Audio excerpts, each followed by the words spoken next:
Olá pessoal, tudo bem com vocês? Vamos para mais uma aula de bioquímica aqui no canal Academia Farmacêutica. E quero pedir para vocês que curtam a nossa página no Facebook, se inscrevam aqui no canal e agora temos Instagram. Vai lá e siga a Academia Farmacêutica no Instagram. Na aula de hoje vamos falar sobre proteínas. E se você gostou da nossa videoaula, deixe seu comentário, deixe o seu joinha e não deixe de compartilhar com os seus amigos. Então, vamos nessa! Olá pessoal! Vamos dar início à nossa videoaula de proteínas. Vamos relembrar o conceito de proteínas. Gente, proteínas são biomoléculas presentes nos animais e também nos vegetais. Proteínas são compostas por aminoácidos. E as proteínas podem estar atuando como reguladora das funções do organismo. Um exemplo, os hormônios. Atua como protetora do organismo, como, por exemplo, os anticorpos. Atua como transportadora de substâncias, no caso, a hemoglobina é um exemplo disso.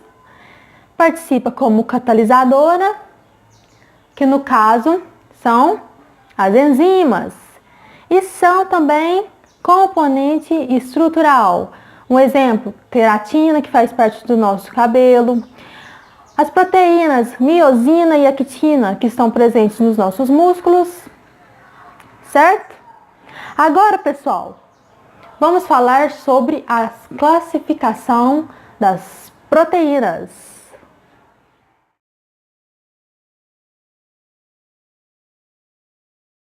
As proteínas são classificadas em 4 níveis: estrutura primária, secundária, terciária e quaternária.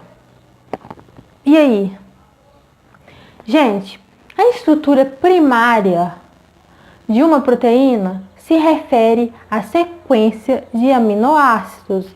Aqui na lousa, estrutura primária de uma proteína, sequência dos aminoácidos presentes em uma proteína. Como eu já havia falado, as proteínas são compostas do que? De aminoácidos, não é verdade? Então, sequência dos aminoácidos presentes em uma proteína, os quais se mantêm unidos por meio de ligação peptídica e pontes de disulfeto. Mas o que seria as pontes de disulfeto e a ligação peptídica?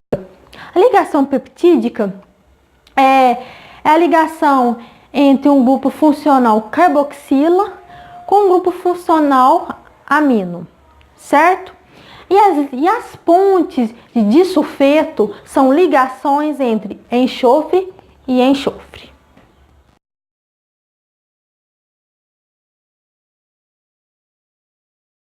Estrutura secundária, vamos encontrar pontes de hidrogênio. Observem a imagem aqui no vídeo. Esse é um exemplo de estrutura secundária de uma proteína.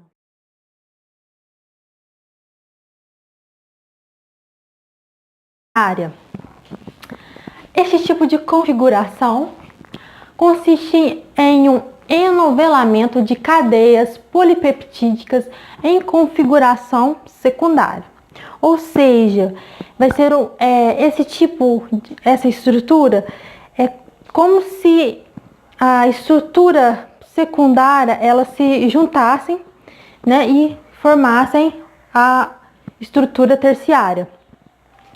E uma das ligações químicas para manter a estrutura terciária são ligação por pontes de hidrogênio, ligação por pontes no caso aqui de sulfeto, né, ligações de disulfeto e as interações iônicas.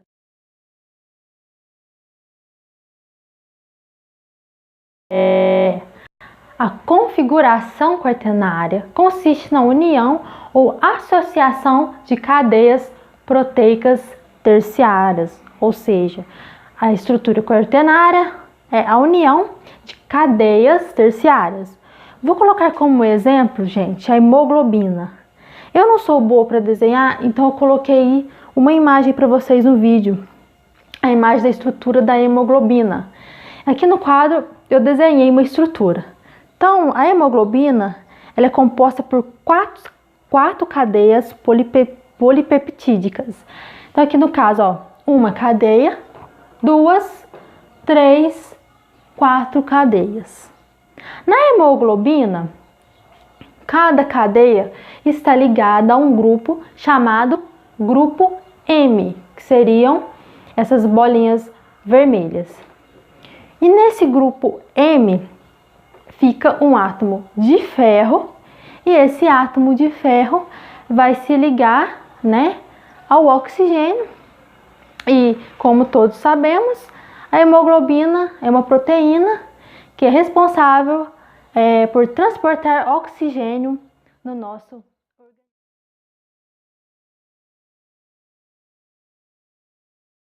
Pessoal, agora vamos falar sobre a desnaturação das proteínas. O que seria a desnaturação das proteínas? É quando a proteína perde sua estrutura química e assim compromete a sua função biológica. E o que pode fazer com que a proteína desnature? Por exemplo, calor, solventes orgânicos, o uso de ácido ou bases. Um exemplo, quando estamos com febre. Isso pode comprometer as funções das proteínas. Outro exemplo, quando queremos esterilizar determinados objetos. O que vem a ser isso, né? Quando eu estou esterilizando os objetos, eu estou elevando a temperatura para que assim eu desnature as proteínas das bactérias e assim elas sejam eliminadas. Outro exemplo, né? No caso aqui de solventes orgânicos, quando eu uso álcool 70 para esterilizar superfícies ou até mesmo, né, a nossa pele, né, as nossas mãos. Isso é o que? Isso vai desnaturar as proteínas dos micro-organismos e assim eliminamos as bactérias. Certinho? Gente, então aqui encerramos a nossa videoaula. Eu espero que vocês tenham gostado. Deixe o seu joinha se gostou. Se não gostou, deixe um comentário aqui. Dê sua opinião para que possamos sempre melhorar aqui o nosso canal. Gente, um grande abraço. Fiquem com Deus. Até a próxima.